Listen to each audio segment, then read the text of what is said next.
That the prayer is. The prayer is when I close my eyes and I talk to God. But you will find it numerous places in the Bible where prophets, people of God, even the whole nation, they're just silent before God. They're just there in His presence. And this is described as an actual, not like a moment, but like an actual time that they spend in complete silence. So what we started doing long ago, and I've been practicing this on a daily basis, and frankly for me it's amazing, I just spend a minute in the presence of God. So what does that mean? Just you will close your eyes, you will clear your mind from thoughts, from noises, from whatever, and just try to focus on your own presence sitting in that chair where you are, and on the presence of God in this room. Don't kind of try to force it. Just be aware. Try to kind of be present. That's it. So let's do this. Let's close our, excuse me, it's upstairs. Let's close our eyes. Let's give it a minute, and when the alarm rings, I'm going to ask Jenny to ask the Lord for His Spirit to be present here.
All right, so last week we started this topic. And the topic was essentially, it seemed morbid and it seemed kind of depressing and so on.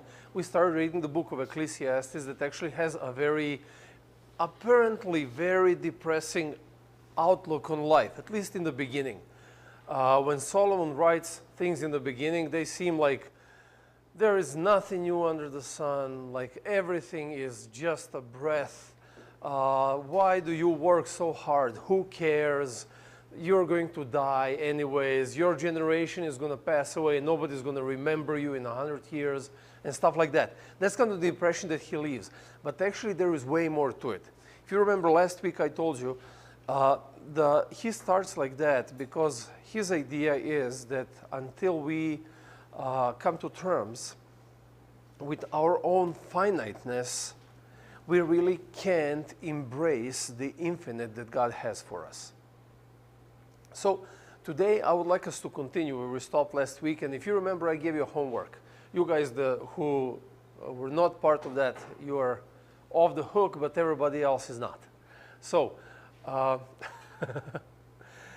I told you to think about your future family album. So this is the deal. You're on your deathbed and you're flipping through your album. You're going backwards and you're flipping through your 80s, you're flipping through your 70s, through your 60s, through your 50s, and so on. So what I asked you to do is to come up with a description of 3 to 4 pictures that would depict a decade of your life that would really make you say, this was an awesome decade of my life. You guys remember that? So let's just go for it. Let's just kind of start. I would like to hear from you what was on your mind when you guys contemplated this idea. So what were your photos?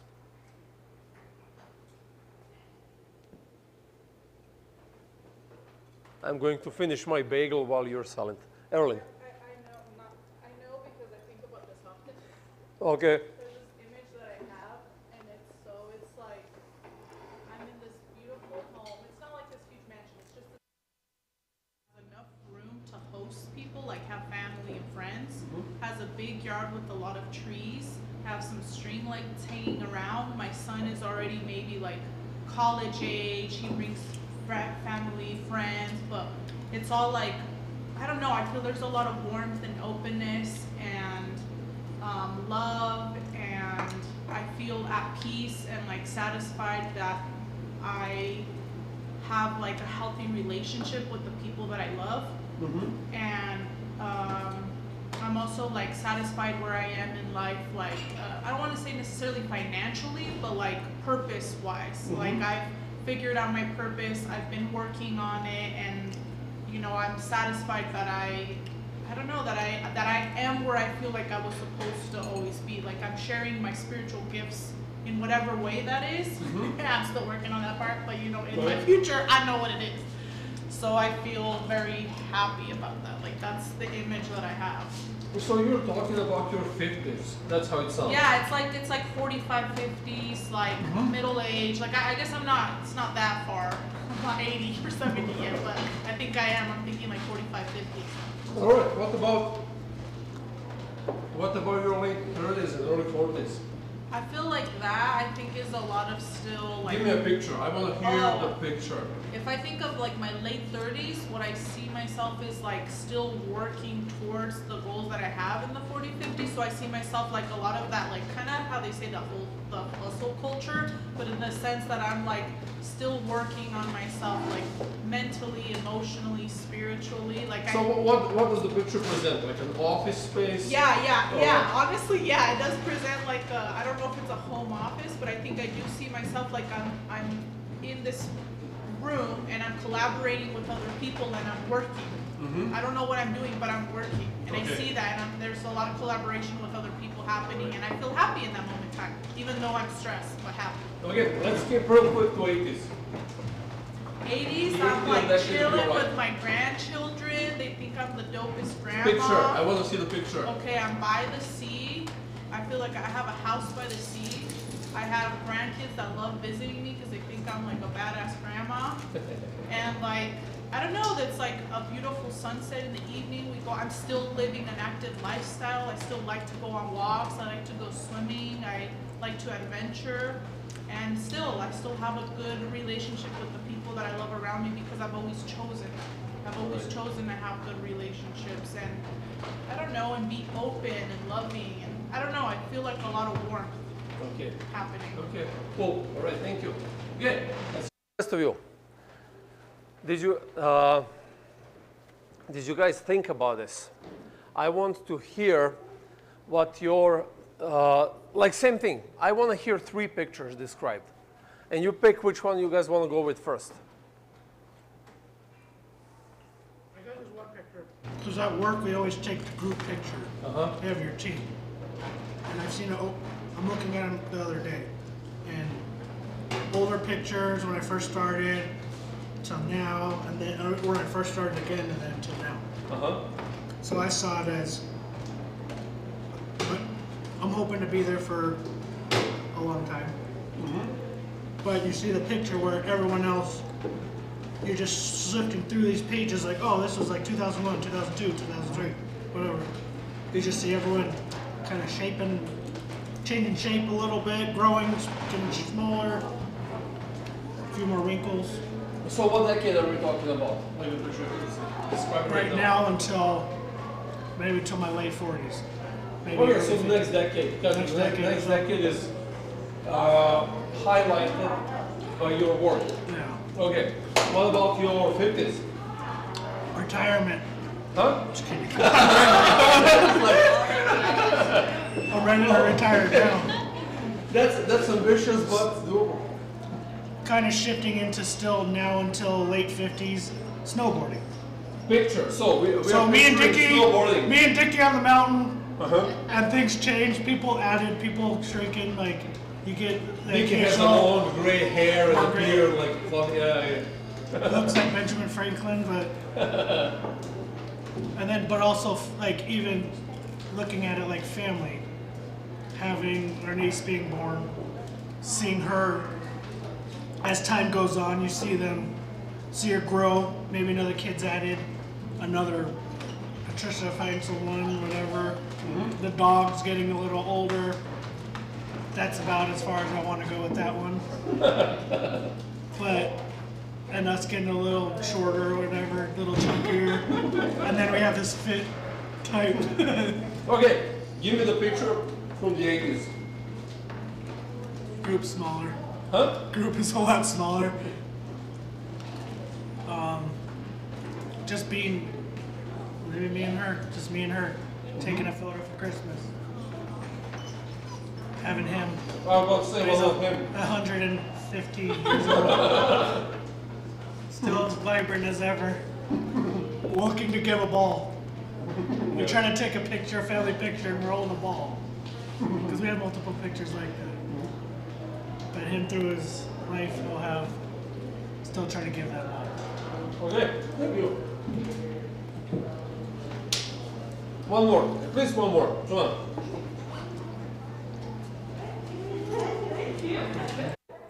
Well, there's not too many options. It's Josh, it's going to be Jenny, or oh, okay, Laura. Well, she wasn't here, so I didn't want to.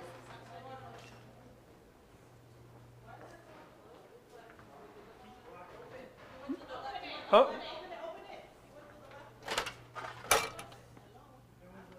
This way, come on.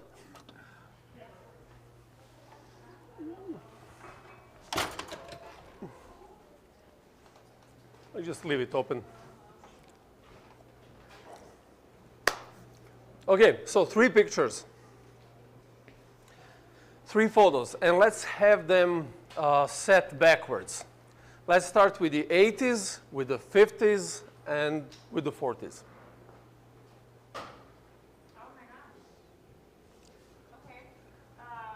The other way around, but so 80s, I would be in. Keep telling Shonda we're gonna go to Italy. And that's where we're gonna retire. And it's either gonna be Italy or it's gonna be Okay. So you see, I see us being abroad and having our retirement over there, and just having a very calm, peaceful life, very like simple life. Had even like Dickie and Jason were thinking, and some of us were even thinking about buying some land over at West Cliff in Colorado, and then just building like a little community and like living there for like retiring over there, just still being crazy as ever, but a little bit the more picture. calmed down. Show me the picture. Is it Italy or is it West Cliff? It could be either or. I'm okay with She could have both. both, Milos. Let her have both. Let her have both. Okay. Okay. I have one here for the summer and one here for the winter. Okay. Let's skip to the 50s. 50s, I have no idea. I'm thinking about family becoming a lot more bigger. Picture. I want to see the picture. Who is in the picture? I know Sean's gonna be in the picture. I know my family's gonna be in the picture, and it's gonna be a lot more bigger. There's going to be a lot more community with my friends. I know we're going to be traveling a lot more with everybody. I'm going to be taking my mom traveling over to France. She's always talked about going over to France, so it's my dream to take her to France, one way or the other. If she's still around at that point, I'm going to take her either in my 30s, 40s, or 50s. She will be around forever. Honestly, yeah. And then 30s, 40s, I would be... Give me your, let's put it this way, give me your 41st birthday picture. My 41st birthday picture? Sean's in a wheelchair. You just... Put- We're both in Japan. And, no, we're both in Japan. We're not moving to Japan. Do you want to move to Japan? I like it. Okay. Okay, so this is a new option, all right. Okay. We're both in Japan. We are in our ski trip. We just... He wants it to be his 40th. I'm hoping it'll be his 40th. If it's not, it's going to be my 40th. But we're going to make it happen. Okay, thank you. Now, I'm pretty sure, excuse me, I thought I was going to be finished maybe a little before.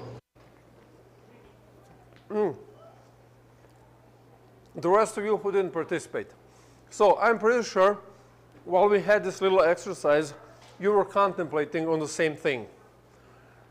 Like, how will your album look like in the future? What will be your favorite photo in your 30s, in your 40s, in your 50s, in your 60s? Now, if you noticed, between these three that we have shared, there is a common thread there. What is a common thread that you guys noticed that connects all of these? Okay, family. What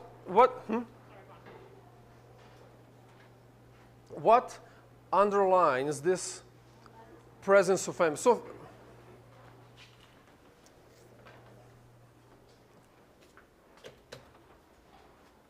hello, it's upstairs. Oh, their event is upstairs? Yeah, Maybe I should not have loaded here. no, actually on the other door. I'll load over there. Yes. Thank you so much. I apologize. All right, that's fine. Okay, we'll have to deal with this for the remainder of our session. Put a little sign. Well, she told me that she told everybody not to come to this door, but to come to the front door, but obviously not everybody gets the memo. Okay, this is what it is. So, focus. Family. So family is on the surface, like through these depiction of family, of albums of your future, family was, yes, it was a common denominator for all of these, but what is behind it? So family is in the front. That's how you present the value. But what is behind it? Okay, community, what else? Love. Root. Oh, growth. Okay, I guess you could say that as well, huh? Connection. This soul-to-soul connection. You did not see yourself taking pictures with celebrities. You saw yourself taking pictures with people who matter. You did not see yourself driving a brand new car or taking an amazing vacation. It all revolved. Yeah, there was the element of a vacation there, but it was still underlined. It's not about the vacation, but it's about who you're with over there. One thing that we really value the most as a humankind, and this is a scientific fact proven by numerous studies, like the longest human observation study, and I keep forgetting the name, that University of Harvard started doing after the World War II, showed the same thing. You guys, I have to look up, but I already mentioned it before. So they picked up a whole bunch of college students in Harvard University, like 300 and something college students, randomly. They were different majors, different minors, they had different backgrounds, absolutely nothing that would kind of connect them except the fact that they managed to get into Harvard. And that started in the early 50s. And then they followed their life all the way through 2004, I think. That was like the cutoff year when they had and then after that they continued with it. But that was the year where they kind of wanted to present the results. It was like 1954 to 2004. I think that was the idea. Like for, but anyways, this is what happens. So they had all kinds of results in the end, all kinds of lifelines, all kinds of experiences, successes, failures, happiness, tragedies, like a whole bunch of things. But they are interviewing these guys who are now in their 70s and 80s. And guess what? What we just came up with over here with our little experiment was the same thing that they presented in the final results of their research paper, is that what really matters to us as humankind is this meaningful connection to other human beings. That people, they had numerous people who were filthy rich. They did not look that much at what they had created. No, they were talking about their grandkids. About you were mentioning like super cool grandma and that kind of stuff. You had people who went through enormous amount of suffering in their life. They did not talk about that. They talk about their sacrifice to get the people they cared for to succeed, and that connection is what they valued the most, and so on. So essentially, we live in a world that really cuts us off from our true meaning. Correct me if I'm wrong. How much? So, and this is why I'm doing this, because here's the thing: when you guys think about your future, like at least three of you who shared, your future values were focused on disconnectedness. What are your present values set on? What is first to be sacrificed in a week when you have more things to do? Are you going to leave work early because you have to finish something at home? Or you're going to cancel that drinks with your friend because you're busy? What do we do? What do you guys do? Tell me.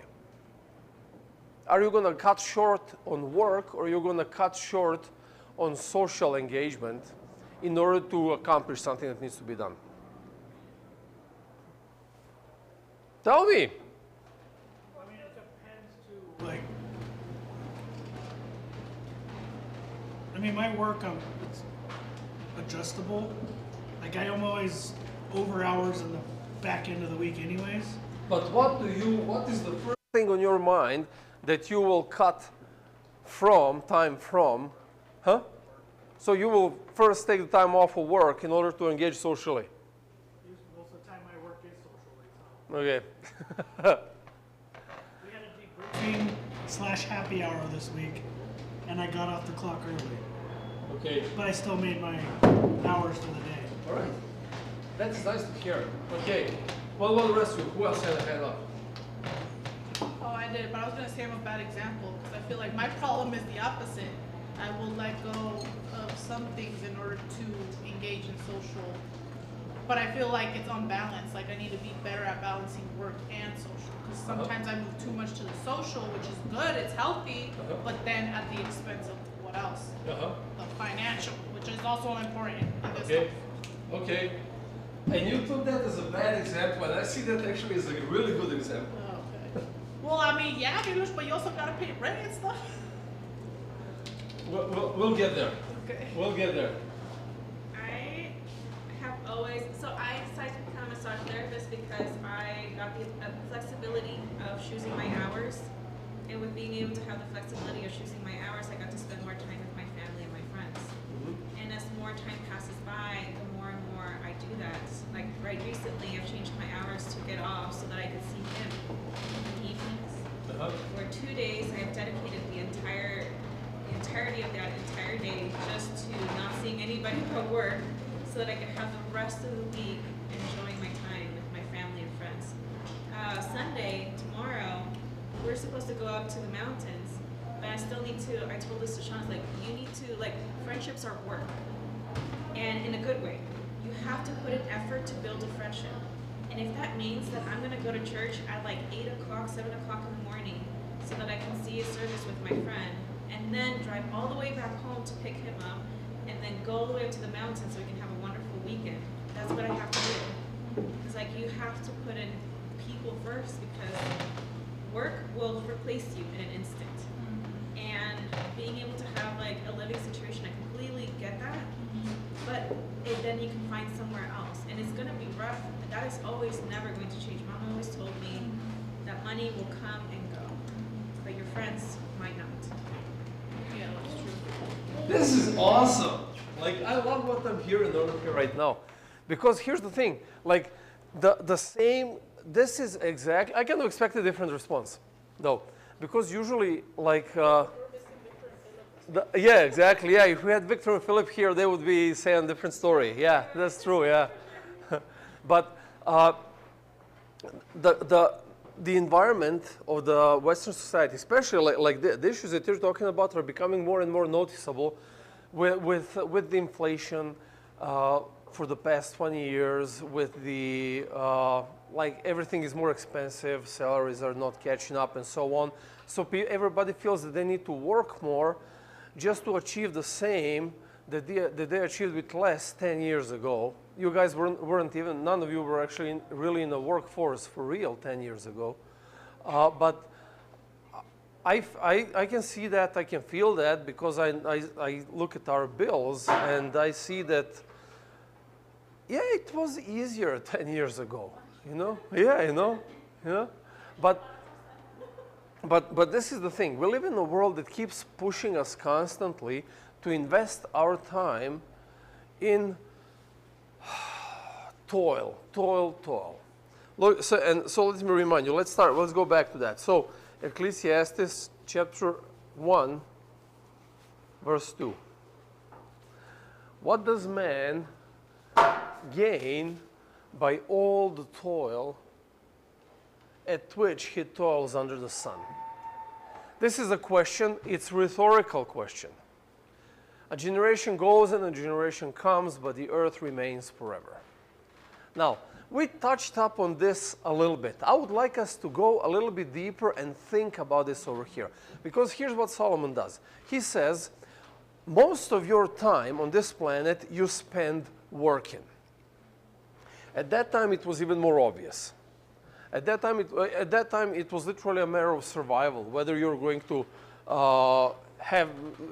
if you're a sheep herder, if you're a farmer, whatever you are, you had to keep working again and again and again and again and keep doing that for the sheer sake of survival. And then Solomon argues, what's the point? Like, what's the point of spending more time to make more money when none of these things are in your future family photos?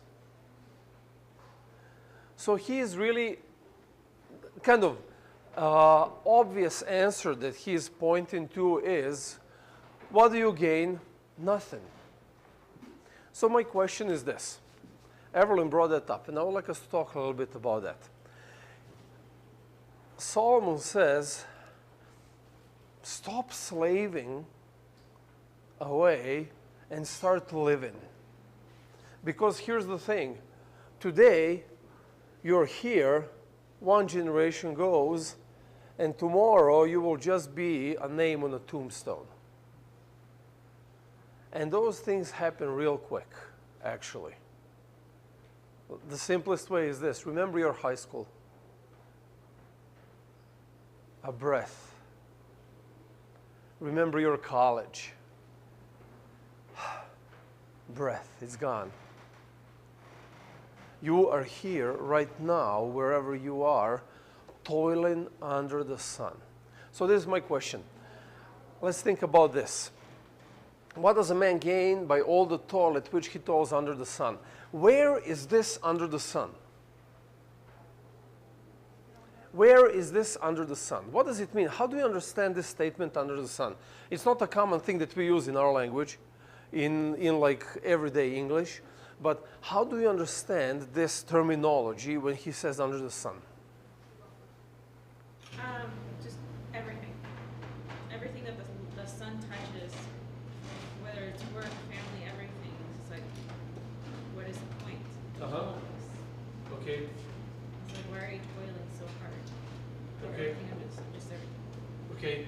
So you believe that he's talking about every single investment, everything. Okay. Like on this side of heaven is kind of how I understand it over here. Where the Oh, morals under the are. sun and Yeah, above like the on, sun. yeah, like Oh, on okay, this side of okay. heaven where the morals are. You know, like Uh-huh. the not where the immoral is, but over here on this side. Oh, interesting. Okay. I didn't think of that. That's interesting. Okay. So all of the work that we do with this planet,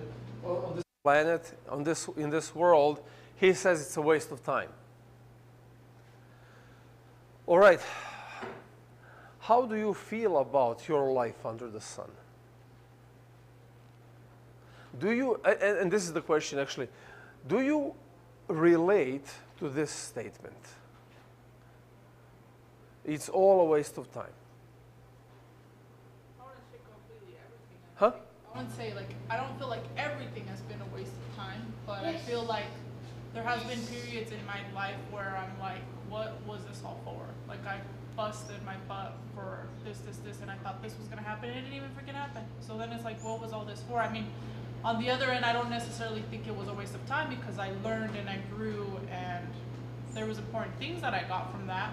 But sometimes it does kind of make you reflect, like, crap, did I really need to sacrifice so much on this side? Mm-hmm. And then there was like a section of my life where I'm like, I didn't even feel like I was living. I was just this. Mm-hmm. And then now you're like, okay, I grew. Was it worth it? Because, dang, that chunk is missing. And I can never get that back. Okay. That is essentially beyond under the sun. That is it literally boils down to technically what Laura said, everything you did, you look back and like, I shouldn't have done it this way. Now, there is one thing over here to understand, and it's really interesting. First thing, he talks about the toil. Now, toil, again, we don't use this word in everyday English. It means hard work. Essentially, that's what it is. It means when you're focused only on one thing, on making things happen so you can survive and thrive in life. Well, profession, your work, school, whatever it is, but that is when you're separated from everything else and now you're working. You're working hard. That's the idea. Second thing, under the sun. Now, what was the purpose of the sun in the Bible? Huh? To give you like the times of day, right? Thank you very much. So, you remember Genesis, beginning. So God created the big light and the small light, two tell us the times and the seasons. So the concept of under the sun means literally right here, right now. He's not talking about future. He's not talking about past. He's not talking about where. Let's put it this way. He's not talking about where. He's talking about when. Because you will find plenty of examples in the Bible that are used when you want to talk about where, it would say on this earth, in this place, and so on. But under the sun refers to the time. And literally, the only time that we have is right now under the sun. And he's making this point. Everything you're doing today, if it's only a hard work, you're wasting your time. Because again, why? Generation goes and generation comes, but the earth remains forever. Why is he bringing in the generations over here? Say like you only a little speck Yeah. in like life spectrum. But he could have presented that in many different ways, but he chooses to talk about generations. Everyone at that time was obsessed with generations. Oh, okay, genealogy as well.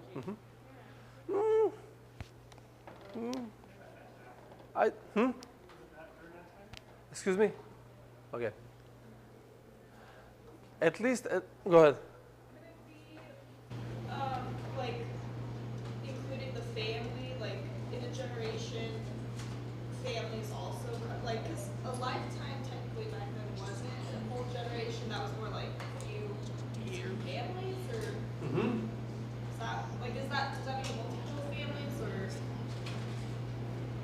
just means one life? I actually haven't. But- It either means one of them. Okay, but I feel you're going in the right direction.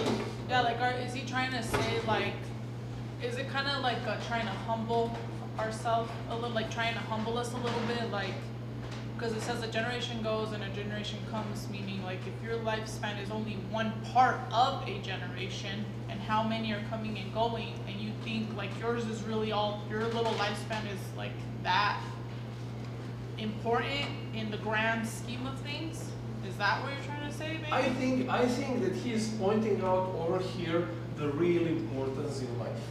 Because here's the thing, what is a generation? So like, I'm one generation, you guys are a different generation, but we overlap. Usually at that time when you say generation, they were thinking about parents, kids, grandparents, great-grandparents, and so on. So the generations would overlap.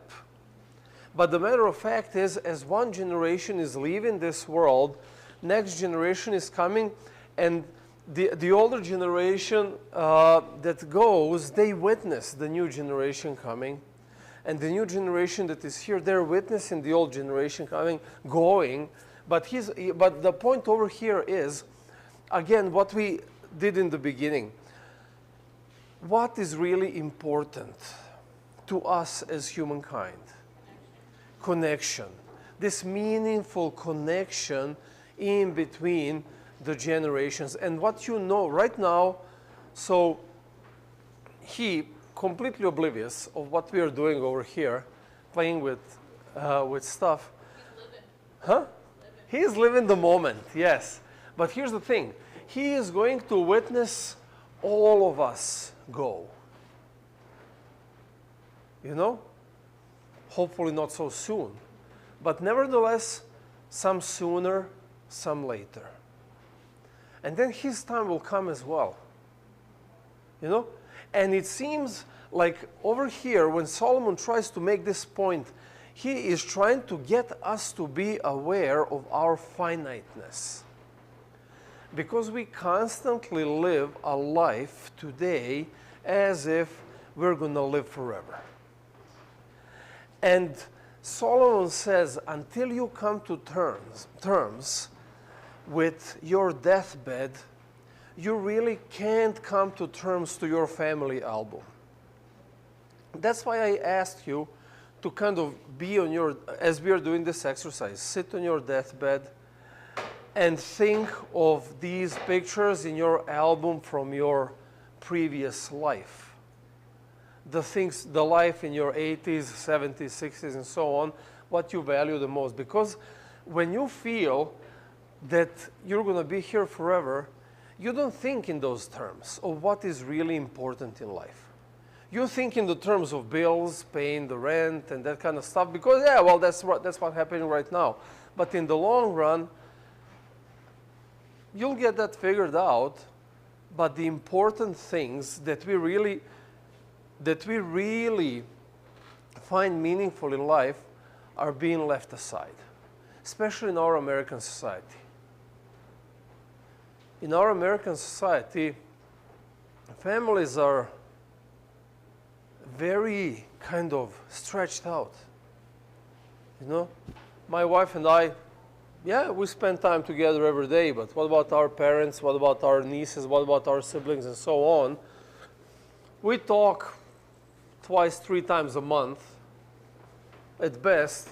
If we start talking every week, it's usually because something is happening, and then it becomes tiring. Like, okay, we gotta cut this down. But that's kind of the lifestyle.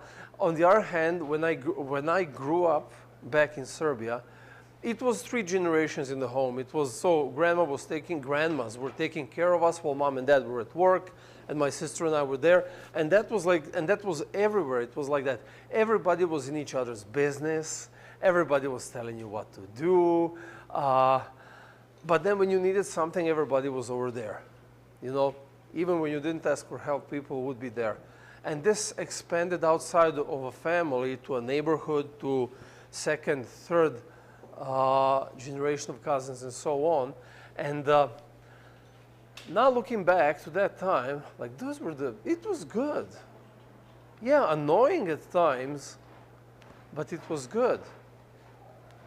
There is nothing worse than toiling under the sun and not being aware of a generation going or a generation coming. That is the point that Solomon wants to make sure that we are aware. Our finiteness might not be as obvious, especially for you guys at your age. Some of us here feel it more. But if you're not aware of your finiteness, you're screwed, frankly, because you're going to be starting making bad decisions in life. You're going to be start making wrong decisions in life. Last time when I went to Serbia to visit my mom last year, I spent an afternoon with a friend I grew up with. He's a year older than me, and he actually, we were playing together in that streets. Both of us grew up there, and now he has 2 boys who are worse than we ever were. Well, yeah, from his perspective, not so much. But no, this is one of the conversations that we had, and this is one sentence that I kind of was left with. So I tell him, dude, you're aware that we're like halfway through. You know, we're like 50% of our life. We have 50% battery left, you know. And he's like, well, you don't know that, because you might be at 95%. You don't know what's going to happen tomorrow. And that really got me to think about the illusion of infinity of our life. Because here's the thing, when we did this exercise with 80s, 70s, 60s, and so on, I was very optimistic. Some of us are not going to live to our 80s. Some of us might not live to our 50s. That's the thing, we don't know, and Solomon knows that we don't know. Look at this quote from Mark Twain. I love this. Yoo-hoo. How do you feel about this? The fear of death follows from the fear of life. A man who lives fully is prepared to die at any time. Can you relate?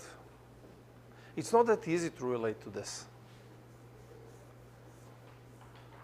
I mean, the first part, yeah. Uh-huh. I feel like the fear of death follows from the fear of life is very true. Like, I've noticed that a lot in my life, where I hold myself back because of fear.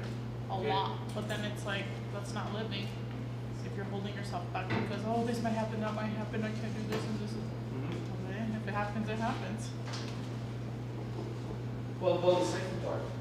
A man who lives fully is prepared to die at any time. I've heard people on their deathbed go, I lived a good life. I lived it to the fullest. I've had a good family, had a good this and that, whatever, good friends that I've seen pass or whatever. I'm ready to go. But then you have us now, we're youngish. We still have goals to accomplish. Toil under the sun. Yeah. Now, this is where it gets interesting. This is where it gets fun. So, and the reason it gets fun because none of you is ready to die, right? If you knew that you had, that you just inhaled a toxin over here and you have 24 hours to live, you'll be dead before lunchtime tomorrow. Would you say it's too soon? Yeah. I'm not ready to leave yet. Why? Things to accomplish. Number one. What else? I didn't get to see Paris. Yeah, like skydive, swim with sharks. I don't know, so many like crazy experiences that I would love, but I always think it's in the future, assuming that I'm gonna live to that age. That's why I said now we're getting to the fun part of the conversation. I think like my perspective has changed where I would not want to die, not for like because I want to accomplish something, but because I'm like just imagining the people I'd leave behind. Like if I died and Daniel had to stay without me, like or like, you know, my family. Like I just I think the pain is much more for the family. Okay, so you're more concerned about others than about you not being fulfilled, not Yeah, kind of. because when you die, like you're dead. Like you don't. That's it. But it's the people that get left behind that have to suffer and like Okay, yeah. mourn and like grieve your life that you don't get to live. So it's almost like the opposite. It's actually, you know, obviously from.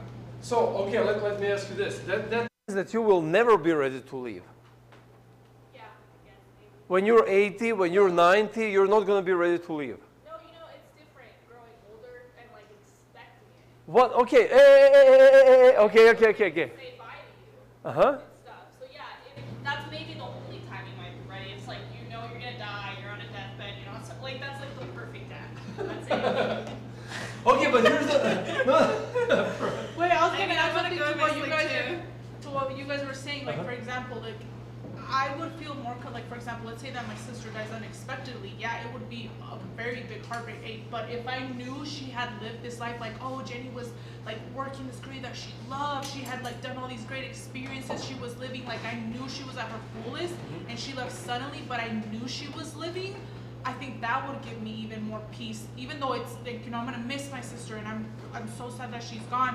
I'm glad that she lived. I'm glad that she was doing what she was doing. Cause like for example, my mom a couple years ago, she had one of her cousins, his son died tragically, and he was about to get into his he was finishing his medical thing, and he loved being a doctor. He was like recognized in the city of Denver and all these things. And so he died tragically, and of course that left a lot of people with grief, but I always thought like, dang, isn't it so awesome that he was doing something that he loved, and even to the point that when he died, he had left, like, he lived, he was living the life that he wanted, living out his dreams. It ended tragically, but at least he had that, and it's like, how many of us go through life living till 80 and never experiencing a life that we would have wanted to have? Thank you very much. All right. Now we're getting more into the movie quotes. Everybody dies, but not everybody truly lives. You guys remember that? Come on. Seriously, Hold on. Say it again. everybody dies, but not everybody truly lives. I have seen this movie. I know I've seen it. Victor would know if he was here. They can take away our lives, but they can't take away our freedom. Oh, Braveheart, yes. I know what you're talking about. I'm just imagining Mel Gibson in a kilt. So like, great.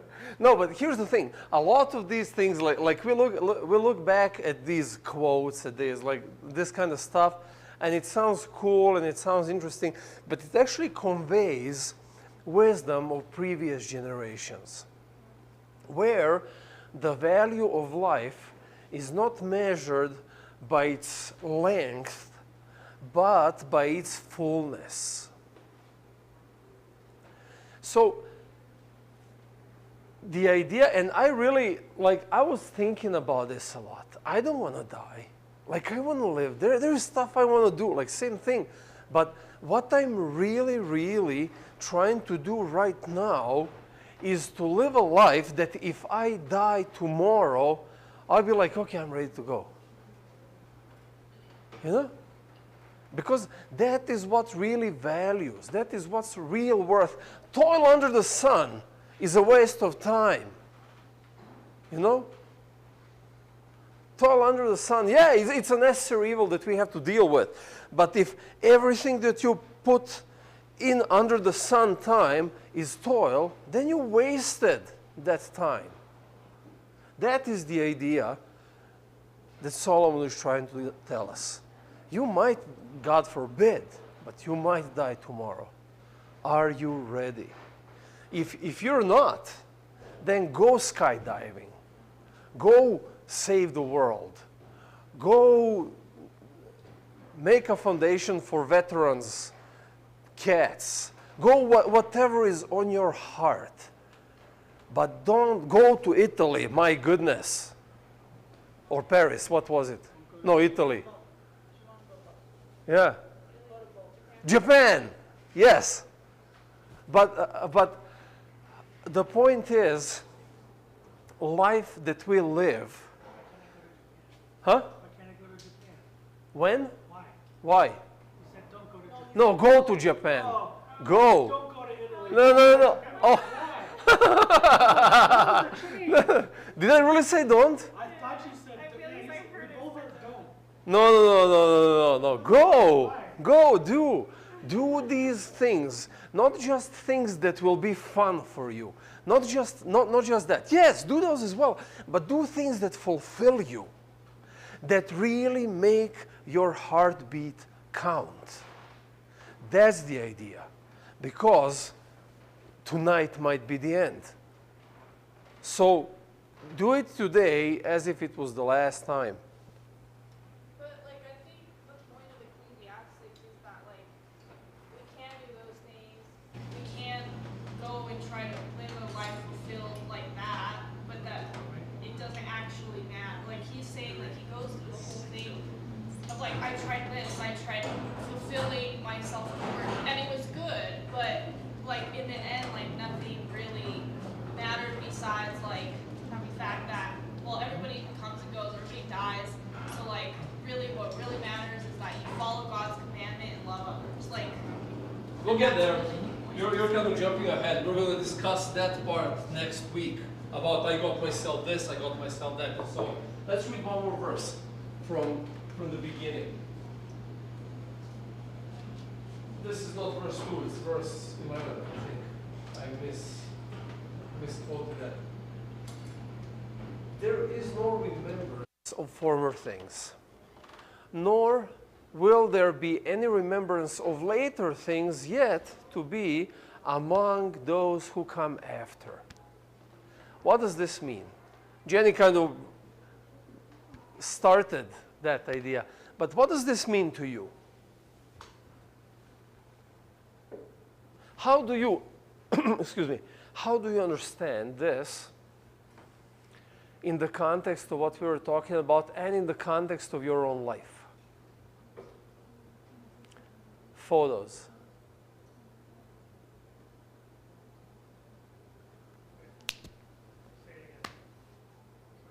I throw. I heard you, but I didn't hear you. Oh, okay. So I say, how does this what kind of a meaning this statement has to you guys in the context of your own life and what we were talking about right now? And then I said photos. Like, no, like hinting on the exercise that we started with. The way that I interpret the school is that the physical things, the things that you accomplish, I guess it's like just physical things, not as important as those that you're with, like the connections that you among you, your family, your friends, and all that.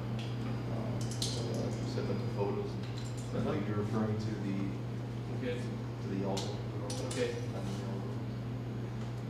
Okay, thank you.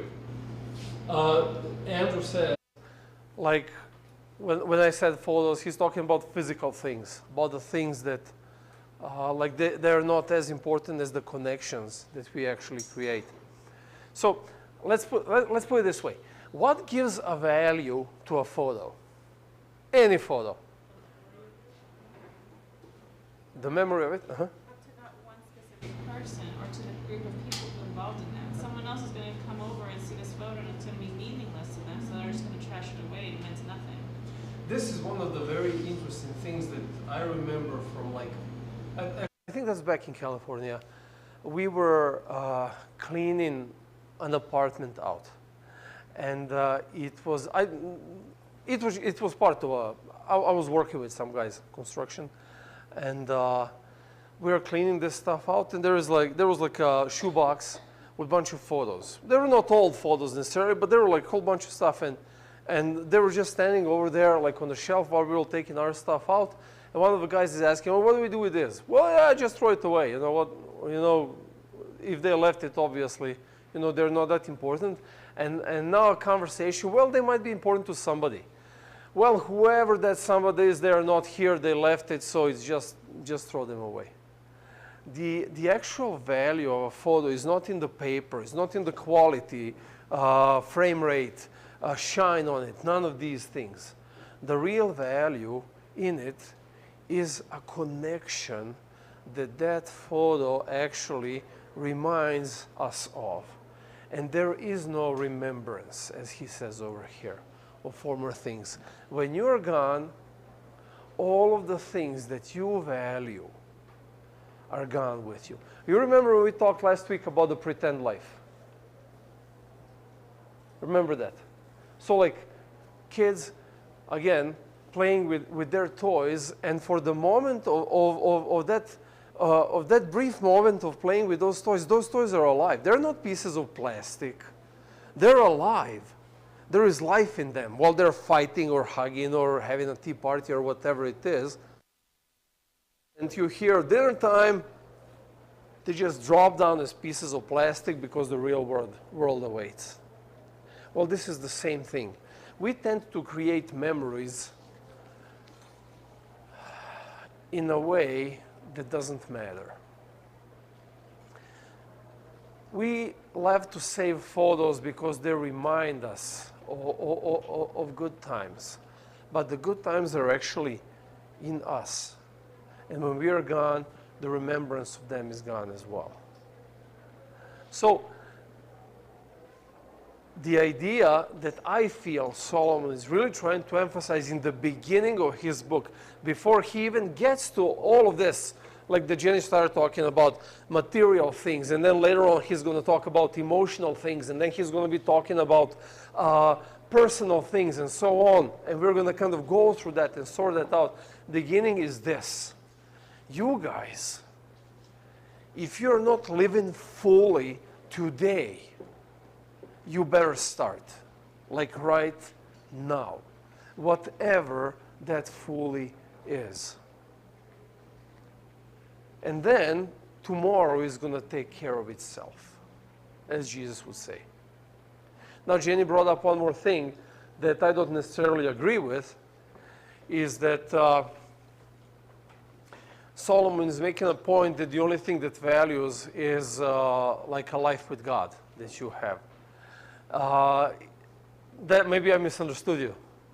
Huh? Okay, then I misunderstood you. Huh?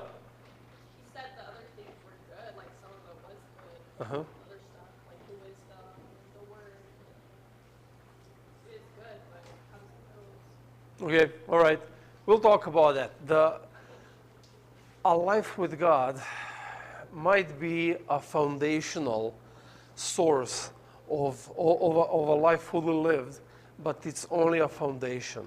You build on it the actual fullness of life. We're going to talk about that more in the coming weeks. But what I want to leave you with today, right now, is if you are not fully committed to living out your purpose, you better start right now. If you don't know what your purpose is, you better start figuring it out right now. Because you maybe have half a century ahead of you. You maybe have a half a week ahead of you. The point is, come to terms that no matter what time you have, you will be gone. And at that time, no one will care.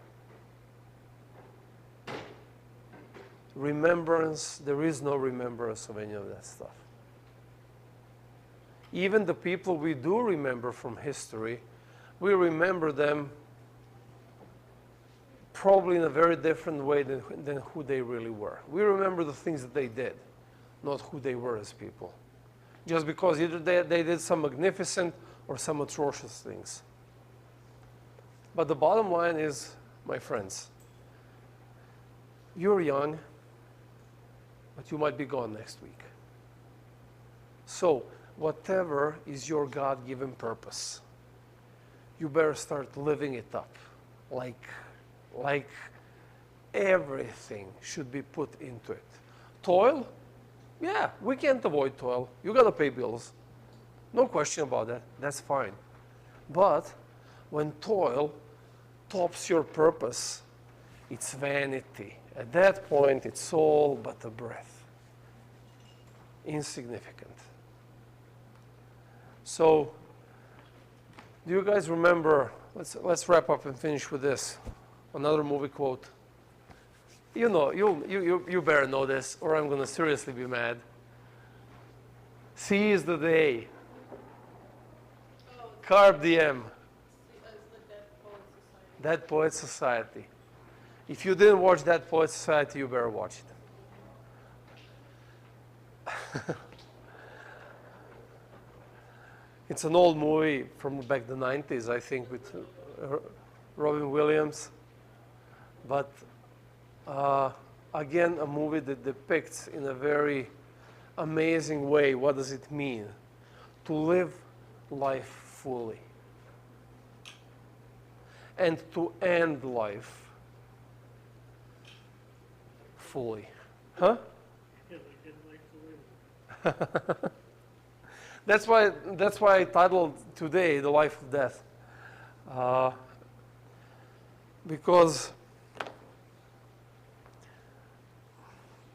when you fully live, you're ready to die anytime, as Mark Twain said. Next week, we're going to go further with Ecclesiastes and start kind of dissecting this concept of how we are presented at what life is, and then how we pick and choose good things and bad things to make to make valuable things worthless and worthless things valuable. But okay, we're going to get there next week. One thing this whole entire sermon has reminded me of was back when I was a teenager, I remember watching this one video saying like what would happen to the world if like humans like suddenly like, disappeared like completely off the face of the earth and kind of went, first you're going to see all this car product crashes, because people are going to be driving and pets are going to be running certain little pets or dog breeds that are going to get so modified until they can't really survive on their own. They're going to die off. But one thing that really stood out to me is like a lot of like the things, like stuff that we toil with, right? Like our work, even like the roads that we build and stuff, right? I mean, they're all gonna be overgrown, like past life. I mean, Mother Earth pretty much it's gonna reclaim these planet, I guess. God's designed to heal itself. So we healed from the damage that we've done. And a lot of the things that would just kind of stay there, according to the video, would be like the pyramids, maybe. Like the presidents that are carved out in Mount Rushmore. And that really just kind of bothered me because I mean I feel like in this society we're just so focused on work, or even like schools, it's all about work, and it's kind of really bothered me like, well, what's the significance of life? Like, it's disappeared. It's just all just gonna be gone. What's the meaning of all this? But I guess well, I mean, I became more spiritual and really just start seeing and just like serving it's more about the value that you have with people and just good times that you have. That's just what this whole thing was reminding me of. Okay, thank you. And just so for you guys who didn't softly, Josh was struggling to get in the speakers. So he says like this whole talk that we had reminded him of a video he watched when he was a teenager, how the world looked like if humankind disappeared, how everything would slowly deteriorate and Mother Nature would just reclaim the planet back. And it was a struggle for him, like what's the point of life then? Because we are so focused on just work, and where is the actual value until he started reading the Bible, connecting to God, and creating this meaningful connection with people. Is that a good summarize of what you just said? Yeah. Okay. Like, like if all of our, I'll try to speak. So pretty much like once like we're all disappeared, all of our work, like the stuff that we toil with, I guess, under the sun, it's all gonna be gone. So like what's the point of it then? And as I became more spiritual and therefore more religious, and started reading the Bible more than Right, well then, let's wrap it up with a prayer. I'll let you contemplate while you're munching on those donuts over there. And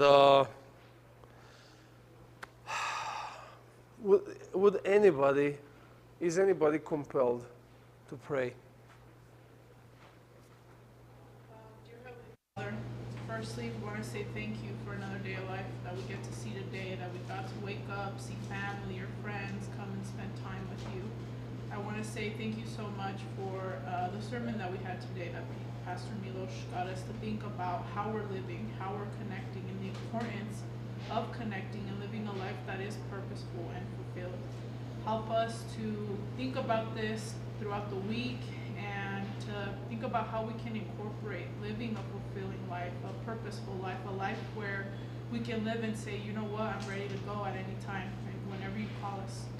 So I pray that you help us to really think about that and see how we can just continue to grow and live good lives. Thank you for your many blessings, for all of the things that we get to learn and spend this time together. In your name we pray. Amen. Amen. Thank you.